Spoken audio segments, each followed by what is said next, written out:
Welcome to the Facts versus Feelings podcast. I'm your host, Ryan Detrick, and I'm joined by my co-host, Sonu Varghese. Cutting through the noise in 30 minutes each week with Ryan Detrick, Chief Market Strategist, and Sonu Varghese, VP Global Macro Strategist, taking out the boring and helping investors focus on what really matters. A quick note before we start the show. Investment advisory services offered through CWM LLC, an SEC registered investment advisor. Carson Partners, a division of CWM LLC, is a nationwide partnership of advisors. Hi, everyone. Welcome to a very special episode 81 of Carson's Facts versus Feelings with Ryan and Sonu. Sonu, this one is with Dan Ives. We are talking AI with Dan Ives. Now, we did record this back on Leap Day, but the good news, a lot of the things he talked about are still real time. That's kind of why we delayed the release of this one, right? No, exactly. And I think the episode stands for itself in terms of timing. Goodness, I think even if you listen to it 6 months from now, it'll still stand the test of time. I mean, a lot of the concepts Dan talks about is very long-term. These are long-term plays. It's not like, oh, we talked about it on Leap Day and now it's April 12th. We are recording this and oh, it's over. It's an old story. No, this is a story that's going to continue over the next several years. And I think that's why it's such a great episode to listen to. No, you guys are going to love this one. We'll go through here in a second. What's really cool about it, I say Dan's the hardest working man on Wall Street. You never know where Dan's going to be. Always wears a wild outfit, wild clothes. And literally this one, he was halfway around the world. Won't give it all away. But he did part of this from a taxi or maybe an Uber. I don't know what you call it over there where he was. But so if the reception's a little off, you know why. Eventually Dan gets to the hotel and things are a little bit better. But then he was in the lobby. It wasn't even. It's true. We didn't have a room yet. I mean, we're like again, the time zone differences. We realized he was like landing, and then like 10 minutes later, we're supposed to do a podcast. We're like, a live stream. We're like, is this going to work?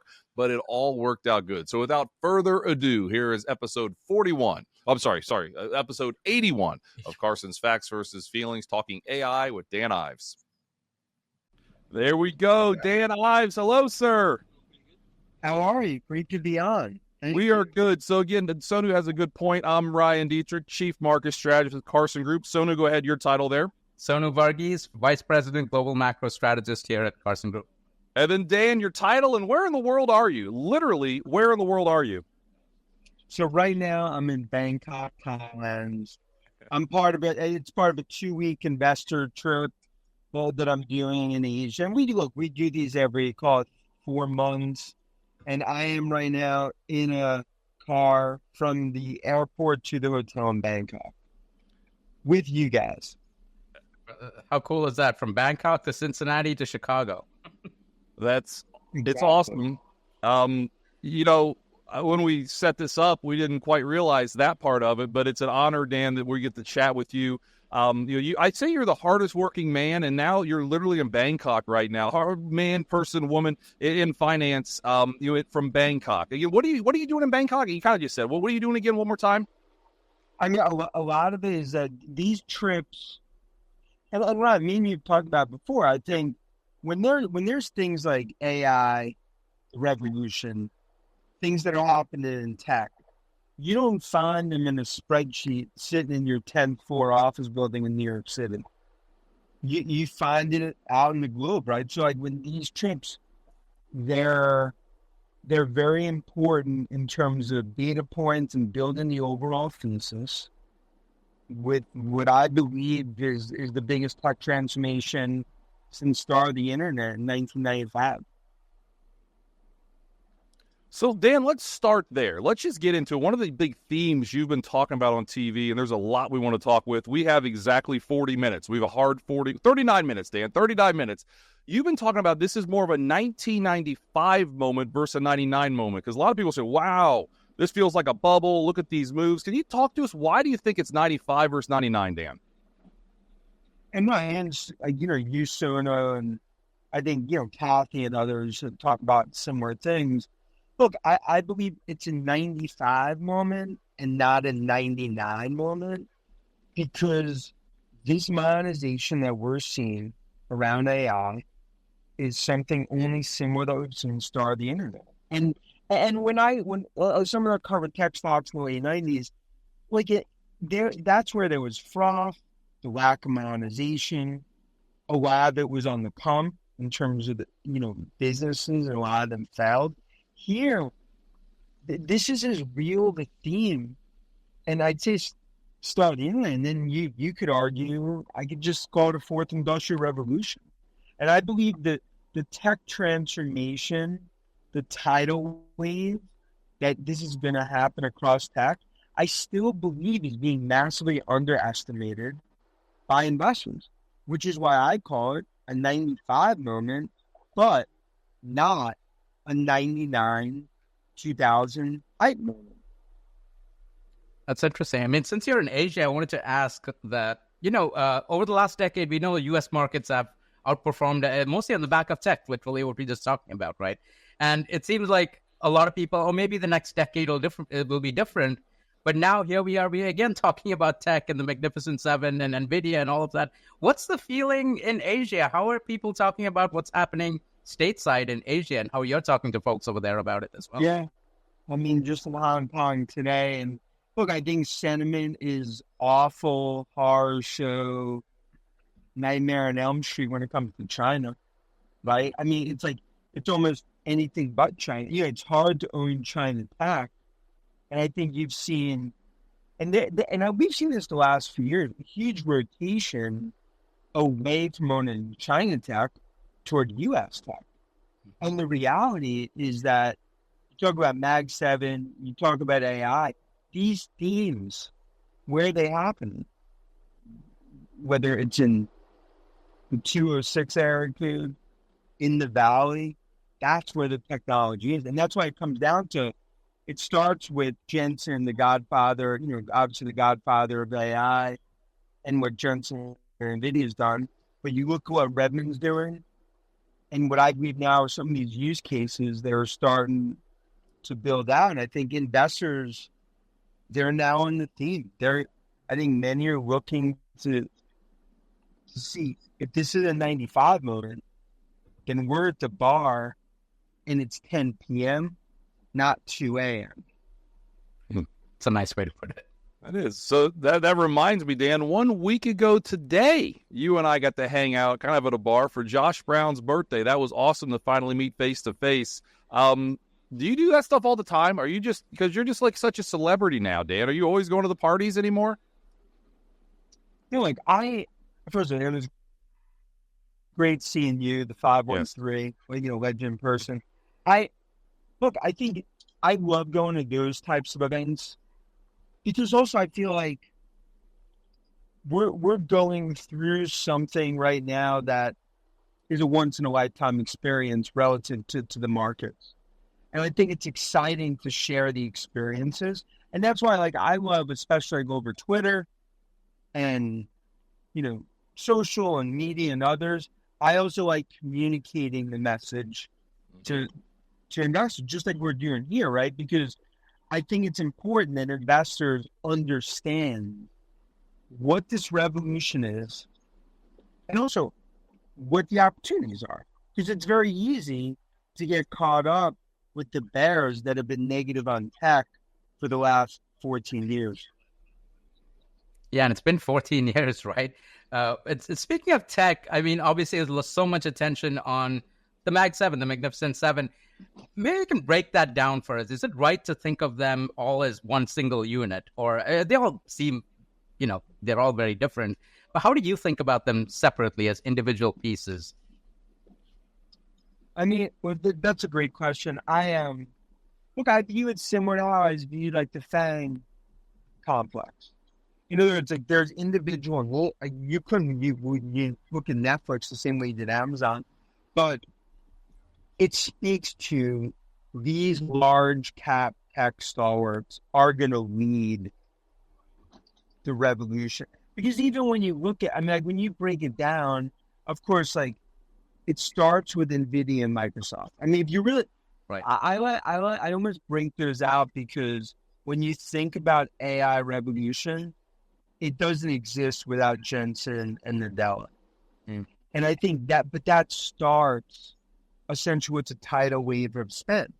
Because when you look at what's happening potentially for Google, but what's the opportunity? How does the stock go meaningfully higher? It's that they monetize cloud on the enterprise. I'd say the same thing for Amazon. I think the biggest opportunity for Google and Amazon is that they monetize on the enterprise side, on cloud. And then when you look at Meta, the comeback kid to the ages, the opportunity there is really how they next monetize on the consumer side when it comes to digital advertising. And I think and that's something where I look at Meta similar as how I view Apple today. In other words, like I think Apple and Tesla, we'll call them like the two, the part of the Mag 7 right now, they're in like detention, or, they're writing on the board, I will not do something. Those are ones that are kind of separated. But then when I look at Apple, I believe AI is going to be the renaissance of growth. I think they announced something this summer. I think AI functionality gets put into iPhone 16, and you have the biggest install base in the world. And many times over the last decade, Apple's been counted out, and that's been the wrong move. I'd say the same thing with Tesla. In other words, it's easy to say EVs is done, growth story is done. But I disagree. I think we're in the middle. I think we're in the middle stages of what's the next growth piece for Tesla. As they get through, it's been a very difficult price war, compression, and obviously, some of the antics we've seen from us, which is definitely like further agitated investors. So Dan, that's funny. I've got the image now of Bart Simpson, but like with Meta over his face, writing on the board for getting in trouble. Well, let's talk about Tesla for a minute here. So we called the Mag 7 most of last year, and for a while now. Has Tesla kind of been kicked out of the Mag 7, at least according to the media? And you're saying you think they're going to be invited back to the party soon enough? Is that what you're saying? Look, I'm saying like there may be like got kicked out of the party. They're waiting to get back in behind the velvet rope. Yep. But they're not done. In other words, like you can't. They're going to be an important piece of the AI revolution, of full self-driving, of autonomy. I mean, I could argue like Apple getting it. Obviously shutting down Project Titan. A lot of the stuff that we're having in EVs, like they're going to gain more and more share. The question is, do they just suffocate competition? $30 billion in cash. Just continue to knock down margins, and then just on the other side, that much more successful, or do they hold the line on price? That's like right now, that's a decision for them. But it could. But look, and for anyone watching, like the way that I've always called stocks, it's identify the theme, identify the winners, but also navigate the periods of white knuckle period. Because as an analyst, these are not, many, if the wind blows the wrong way, they downgrade a stock. So it's like, and I feel like in periods of white knuckle, that's where investors need the most hand-holding.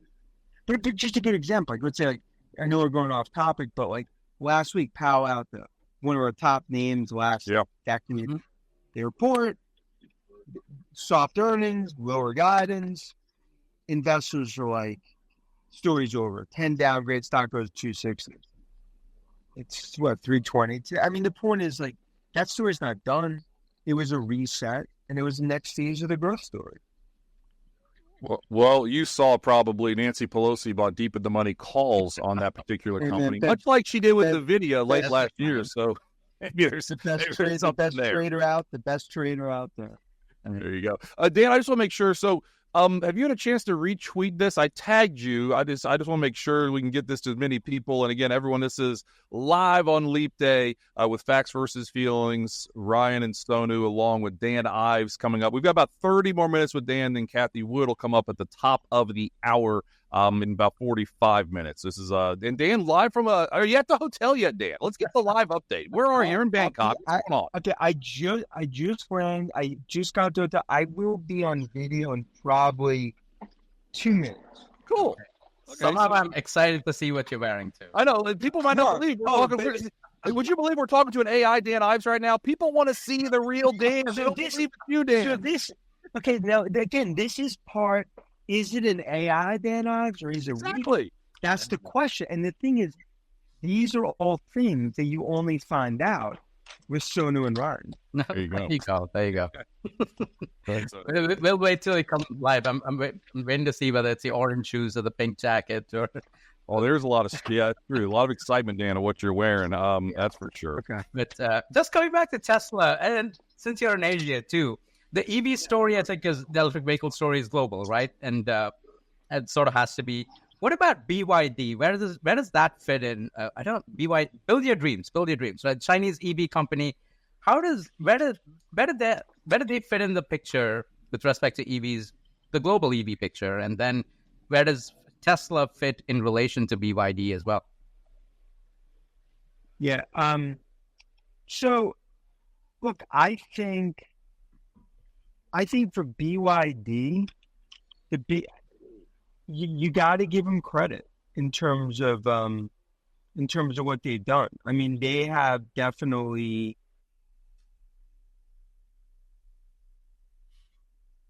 I don't think we lost. Well, he might have tried to turn his camera on. We lost Dan for a second. Hopefully, he joins back here in a second. Walking into the hotel there. Yeah, who knows? He'll join back here.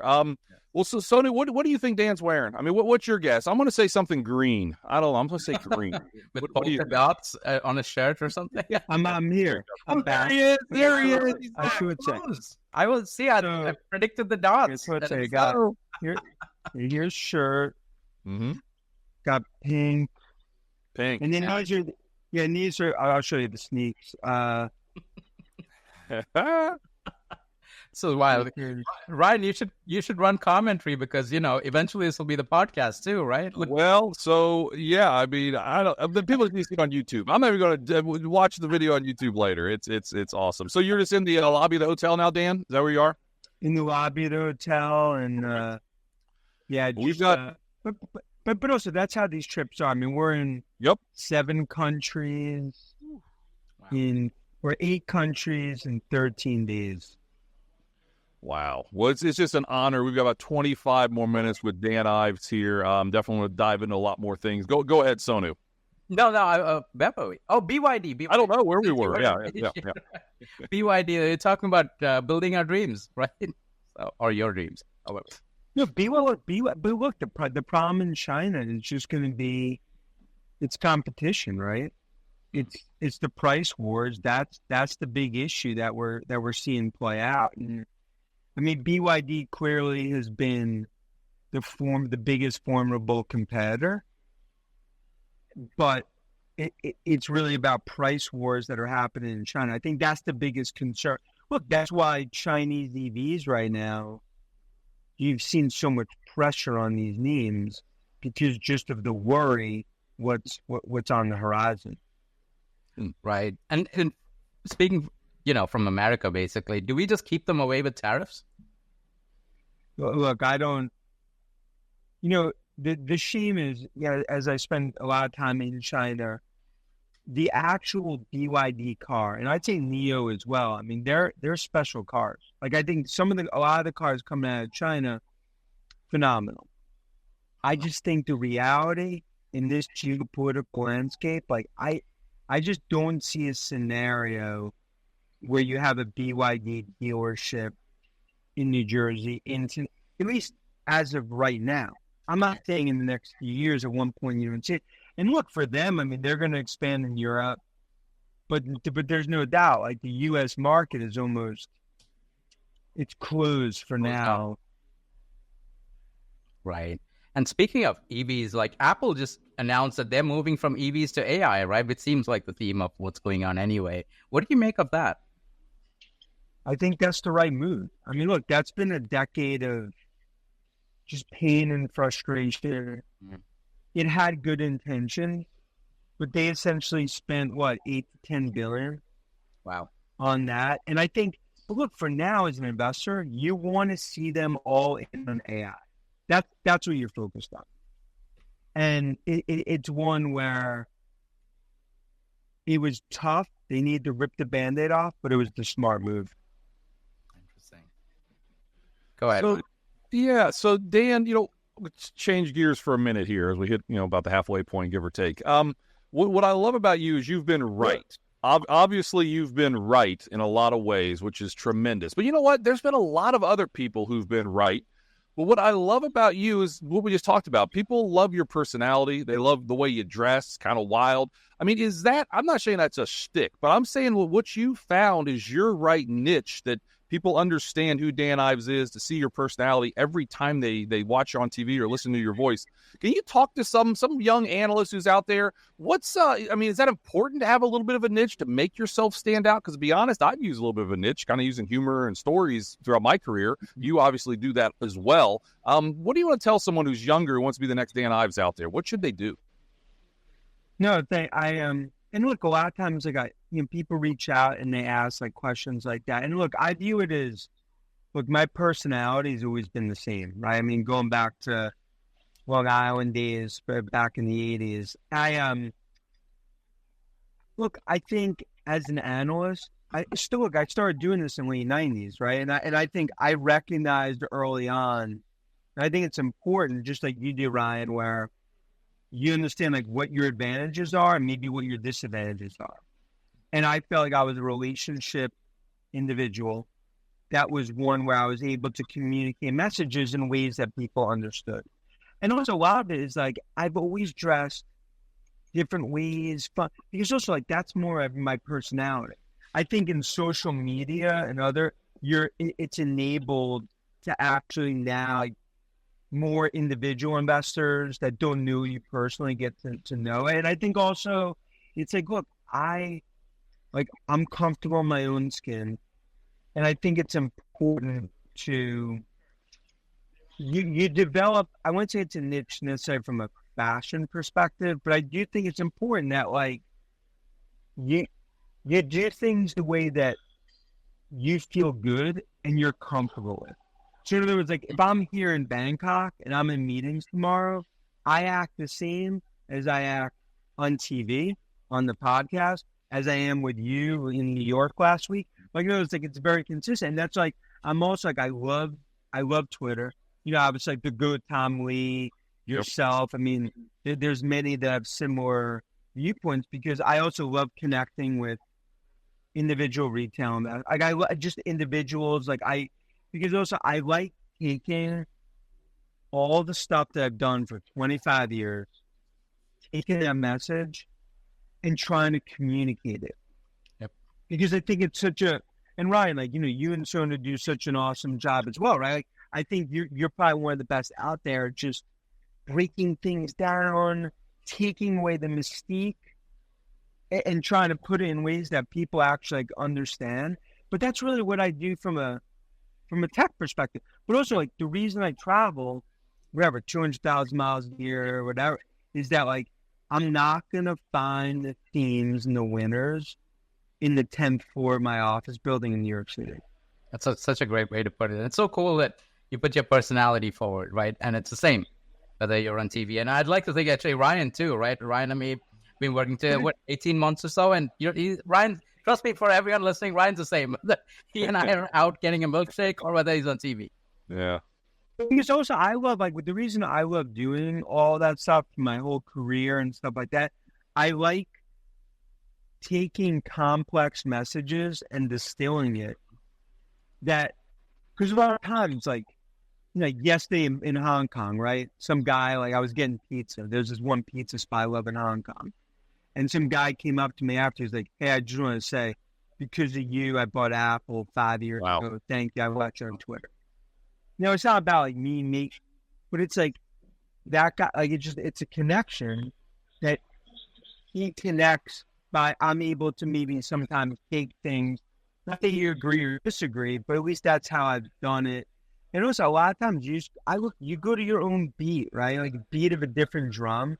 And I think it's important that everyone like does what's comfortable for them and build their own persona and brand, right, Ryan? Tell me he picked up your tab. I mean, you told him by Apple 5 years ago. He buy your pizza? Exactly. One more for me, then Sonu jump in. So this is a question actually Sonu came up with, but I think it fits. So it was Apple amazing 5 years ago. And again, we're not really allowed to give recommendations, so this is not like a recommendation from us. But Dan, what are some names that you like on the tech side of things that honestly people aren't talking about, that are smaller, under the radar, so to speak? They could be the next, I'm not saying the next Apple, but you know what I mean, the next big winner 5 years from now. First, I think, and you guys realize, like, when Sonu has, like, the PhD, like, after, is that kind of like, is that like a little, like, ode, like, almost like, hey, I'm smarter than you? Like, do you think, is that like a little, no, like, but you, like, when he puts it there, is that a little like, hey, just so you know, I'm a PhD, and I stay at a Holiday Inn? Well, No, but and I'm not. I got my PhD in engineering. I don't do that anymore. So I know, but when you say you're a PhD, I think right away it's like it's a little like drop the mic moment. Just giving you some credit there. No, but Ryan, I think like to me, it's all focused right now on like second, third, fourth derivatives of the AI revolution. Like that's all we're focused on right now is that, and that's why there's names like the Messi of AI, Palantir, MongoDB. You look at names like, I'll names like C3, AI, SoundHound. I look at names on the cybersecurity side, Zscaler, the report tonight, CrowdStrike, Palo Alto, CyberArk, Tenable. I think we're heading into a period of time where skating to where the puck's going, the focus is really, okay, the cab driver here in Bangkok knows Nvidia and Microsoft are in the AI revolution. And we could argue price. I still believe Nvidia goes much higher as well as Microsoft. But I think, and I'm sure Kathy and everyone's going to talk about it as well, I think the focus is who are the games, second, third, fourth derivative of this tidal wave of spend over the next 6, 9, 12, 18 months, that benefit is not being priced into the stocks. Interesting. And coming to like outside of the big, large tech names, what's the story with Supermicro Computer? That thing seems to be on fire. Look, but they're like right place, right time. And you could argue like stock got overhyped, but I mean, they have a phenomenal market opportunity. They are significantly tied in terms, I'd also say TSMC and others in terms of the AI spending wave. And I think investors right now, it's price discovery. Like, so when you go through price discovery periods, and you guys know this so well, you're going to go through periods where, okay, like, is the stock overhyped here? Is it here? But I think that's one, like, if they execute, there's no reason that's one where still better days could be ahead. Interesting. Yeah, and it's run up. But it's also why, that's why, I'm not a fan, and I never have been covering tech my whole career, to look at a stock, say it's expensive, and that's why I can't own it. Because I think for the elite ones, okay, the Djokovic of tennis, is he just a tennis player? Is Curry just a basketball player? Is Tiger just a golfer? Is Sonu just a doctor? Don't ever call me a doctor. I'm terrified of it. Is Sonu just a doctor? Is Ryan just a guy that lives in the 513? See, these are all questions that you have to ask. But the point is, like, for the elite transformational tech names, you can't just put them in the 1-year PE box. You have to look where, like Nvidia. Okay, if this all goes through, where are earnings in 25, 26, 27? Munster does this a lot as well. Like, it was like, that's the way that you see the forest through trees, others see the trees.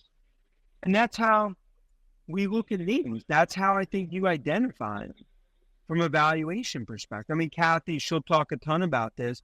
Now, look, like investors could be like, 2040, remember, it's all relative to your time. But I'm saying with the AI revolution, we're not talking about 2027, 2020. We're talking about second half of 24, 25. And I think the one thing a lot of economists are not factoring in, I think a lot of these numbers go materially higher over the next 12, 18 months when numbers now start to reflect this tidal wave of spend that's now hitting the waves, and we're seeing it in software. Yeah, we're seeing that in some of the macro data, all the industrial production of computers and electronic products, things like that. I mean, it just seems to be on fire, right? Like, even as overall industrial production, everyone's like, oh, look at PMIs and all of that. It's very depressed. But there's, like, under the hood, there's something going on. It seems like something's in the air, literally, to no point. But no, and also, so like, you don't, like, if you buy a GPU chip from Nvidia, for anyone watching, I think it's very important. There's a multiplier that we believe is 10 to 12x across software and services. So start to think about that from a numbers perspective. That means the data center that quadrupled from Nvidia, it doesn't stop with the godfather of AI. Now, Copilot, use cases you got to build, where that's at. And that's why you see things like Mongo, Palantir. I mean, obviously, Snowflake's a good example of one, like, a lot of hype, great company. They misexecute, stock got crushed. So there's going to be names like, if you misexecute, stocks are going to get crushed. But the stories are not necessarily done. Go back to a week ago. Palo Alto goes from 360 to 260, 10 downgrades. Cybersecurity, Zscaler, CrowdStrike, all down 10, 12%. Now look where we are a week later. It's funny what you describe as, I think it's so important that what a lot of people miss is, you mentioned that it's not just about the data and numbers and next 12-month PE ratios. There has to be what's the story, right? What's a longer-term story? It gets to, I feel like, and maybe you can describe it better than I can, like your edge, right? Like Ryan said, you've got so much right? What do you think you've done different than anybody else, like, other analysts, really? I think we've, like, stuck to our, like, a process. So, like, a lot of times, like, every day you're getting investor feedback that could be negative, peers downgrading, maybe even internal, right? Everyone's like, oh, you're right. So it's very easy, like, to question yourself. Sure. And I think maybe it's like, it's doing the due diligence and doing the work to have comfort, stick to the thesis, get loud, get investors out there. And I think it's just like that, like that for us, it's like, that's how we identified Apple when they launched iPhone. I think we're known for kind of like the iPhone and recognizing that, and then recognizing Tesla, right? And like, those were the two big ones.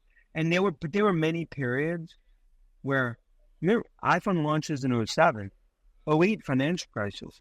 People be like, this is just the next BlackBerry. It's done. Like, it was a great AT&T release.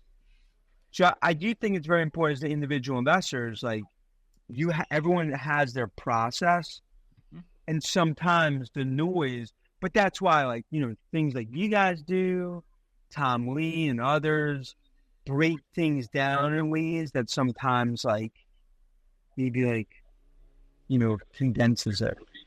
So we have about 10 minutes to go with Dan Ives live on Leap Day with Facts versus Feelings. We're honored, Dan, you could join us. I wanted to talk a little bit about and Bitcoin. Now in video too. Questions on Bitcoin, up over 60,000. Do you follow that much, or what's your take on cryptocurrencies here? I mean, we follow more from blockchain, okay, because there's a huge tech angle, and blockchain, I think, is probably going to be one of the biggest functional areas of crypto. Mm-hmm. I think there's a lot of use cases, especially when it comes to cloud and the cost of managing data. So I view it more from a blockchain perspective as a use case for crypto, as opposed to the actual, Bitcoin and where we see the price going. I was thinking about something you said. You mentioned the iPhone, how that was a big deal, despite the financial crisis. I almost forgot that it came out in 2007, just before the financial crisis. Oh my God. I mean, I could tell you stories. Like, I remember it's somewhere in, like, fall of 2008. I'm obviously I'm in New York City, Park Ave. I mean, disaster, financial crisis, layoffs left and right. Like, And I remember I go into a meeting and there was like 10 investors there. And I'm like, look, if I could, stocks, I'm like, if I could, like, this is a generational opportunity in Apple. And I remember I have like my PowerPoint, and I remember like the mean person takes the PowerPoint and like throws it across this huge table back to me and be like, that might be stupidest call I've heard in my 30 years on Wall Street. Was that now Palmer? No, I was kidding. And it's type of thing, like, and that's one where it's like, well, take a drink of water. I understand you're like pivoting from those, but it just goes back. And Ryan, that's why, like, when it comes like haters or people that disagree, a lot of time I just view it as more what makes a market are bull and bear. Like some of the smartest people I know are bearish. But the other thing that I've always done with bears, I don't like tune it out. I actually embrace it. So a lot of times, like people that are very bearish and like my names, I'll go to like lunch, dinner with them, do calls like that. So in other words, like I feel like it makes you better by embracing and understanding, not tuning it out. Like, nah, my kid's the best. No, it's about the teacher. He made honor roll. No, he does nothing wrong. Like, it's like, instead of that being like, okay, what did he do? So I have much more of a, I want to understand the negative. I want to understand where we could be wrong. And then also maybe like, there's times like we're going to be wrong. So it's also times where like, when we're wrong, like Tesla, we thought the conference call was going to be a good conference call. They were going to lay the groundwork for margins that were, going to plateau. They did. And we said, I wrote a note, went out there and be like, this was a disaster call by us. Like, this is just a bad call. Like, but I think it's important to like take credit, but also like when you're wrong, sure. Admit. Too many people, it's like they don't admitting it's not bad. It's like you're better because I think what's made our career are our failures. Our failures are what made us better. Totally. Not our success. It's where like I have 4 companies blow up. When I first start initiating on stocks in 2002, and they're all down 30%, and you come home and you're in the basement, you're like, should I just like do a self-riff? Or is this, what am I going to learn from it? You see what I'm saying? I feel like you learn more from your mistakes. So I want to jump in there because I love this discussion. I mean, you've obviously had great calls. I mean, you're Dan Ives, right? I mean, we know that. But what are some of the big ones that, I hate to say you were wrong, but just didn't work, that even to this day, like, man, I can't believe that one didn't work. I'll tell you like the worst call. Like, okay.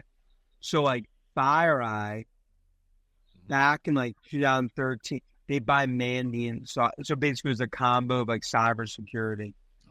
And we're be like, this is a 1 + 1 3 services shop that, and basically it takes off. Stock goes from like 10 to like maybe 200. We're getting it. I mean, we're like, this is because we view them as a pure play in cyber. And basically, like stock went down like 95%. Did secondaries, like anything that could have happened went wrong. Like, I was trying to figure out like where in the witness protection program I'd live. Iowa, because I do like I like basketball, maybe Wyoming. And the thing is, like, it was so bad that it was one where it was like anything that could have gone wrong went wrong.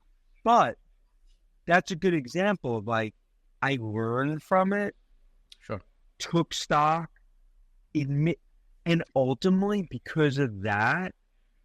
That's actually how we ended up getting bullish on Palo Alto in like 2014. So it's funny, like now people are like, dude, Palo Alto's been an unbelievable name that, but what people don't realize, it was actually a failure, with FireEye, a disaster, a train wreck. I didn't pick any, analogy. Nightmare on Elm Street. It was like the Thriller video. That's kind of what it was. Like you're walking, and wherever like things could go, people are just coming out. See, that's another theme song we should play. Maybe there you go. Break, right? We had another one bites the dust or something similar. I don't know. Hopefully, look, I know we're coming close to the end of this, but looking ahead, right? I'm pretty sure, I'm hoping we get to talk to you before the next Leap Day. Of course. But do you think at the next time we talk, we'll be all wearing Vision Pros? And I wanted to get your take on the Vision Pro, because Apple hasn't, we talked about the iPhone, then the iPad, but they haven't released a product in a while. So I wanted to get your take on the Vision Pro. Yeah, but Vision Pro 2 years from now are going to be sunglasses. Oh. They're going to be sunglasses for $1,500. That's the way Apple does it. This is about developers. No, sort of like that. No, but that's what it's going to be like. Detrick's going to be sitting there with the sunglasses, doing TV in one, and then there's spreadsheets on the left side. And the point is like that, but that's going to be a key piece. I think this AI app store, AI functionality with an iPhone 16. I'm just saying, counting Apple out, it's like saying Mahomes was never going to be a good quarterback coming out of Texas Tech. Nice way to put it. No, that is. Dan, we have, only like 2 minutes to go. So I'll just kind of give you the floor for any final comments you want as we wrap up our very first guest on Live on Leap Day with Carson's Facts versus Feelings. Dan, say whatever you want for the next 2 minutes, and then hopefully, are you even tired? What time? I mean, it's like midnight, or it's like, I don't even know. Are you awake? Almost midnight. Yeah. Dude, thank you for joining us. Thank you. No, it's Well, first, thanks for having me. This is all, and I'm glad the video is second half. It works. Look, I would just say this is a fascinating period of time that we're going through. On one hand, you have AI revolution, tech theme we haven't seen since the mid-90s. But then, of course, like Fed policy, this, soft landing, no landing. There's a lot of noise. Oh, there's going to be a lot of like potential black swan events, nervousness. Is this over? I would just say, like, pick your themes, pick your winners, have your risk profile, have your whiteboard, and just have a process in place.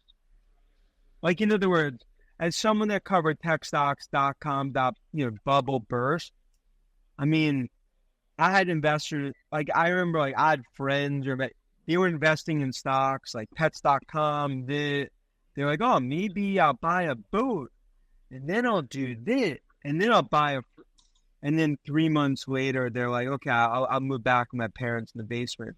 So the point is, like, I just think it's just important to, like, pick the winners. Some of these names could be overhyped. Focus on the themes and the second, third, fourth derivatives to play these themes. Awesome. That's great. Well, Dan, we're huge fans. You know that. We are honored you joined us at like midnight over in Bangkok from a cab and now in a hotel. This is just amazing. We'll definitely have you on the Facts versus Feelings podcast. A couple months or so, we can get back into some of these things. But feel free to jump off. Thank you so much. Get some rest. Thank you. And we're gonna. Good night. Yeah. Here, Dan. See you, man. Bye. I tell you, I lived it. I was actually nervous there, Sonu. I had like flashbacks of thinking Dan was going to be late on the plane. He's going to get stuck in a taxi. In the stomach, right? It worked out okay though, didn't it? It was great. I'm choking up now thinking about it. But there you go. No, it was great. What was great about the conversation? We recorded another one with Kathy Wood, the founder CEO of ARK Investments, and they were both talking about similar concepts, but how they view it in portfolios, which is where for a lot of us, where rubber hits the road, right? Okay, you have all these big themes, but how does it play in portfolios? It's very different, right? With Kathy and her team, they're talking about smaller stocks. They're talking about Tesla, things like that.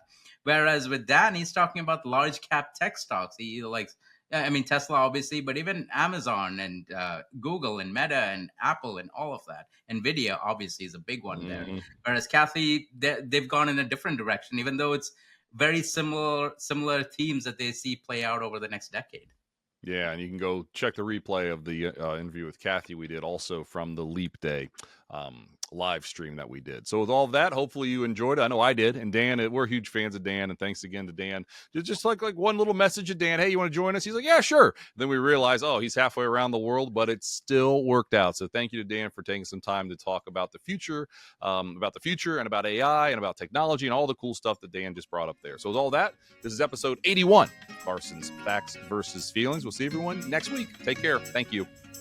Information provided on Facts versus Feelings with Sonu Varghese and Ryan Detrick are for general information only and are not intended to provide specific advice or recommendations for any individual. The statements and opinions of show guests may not be reflective of CWM LLC or its affiliates. Past performance is no guarantee of future results. All indices are unmanaged and may not be invested in directly. Investing involves risk, including possible loss of principal. No strategy assures success or protects against loss. To determine what may be appropriate for you, consult with your attorney, accountant, financial or tax advisor prior to investing. Guests on Facts versus Feelings are not affiliated with CWM LLC.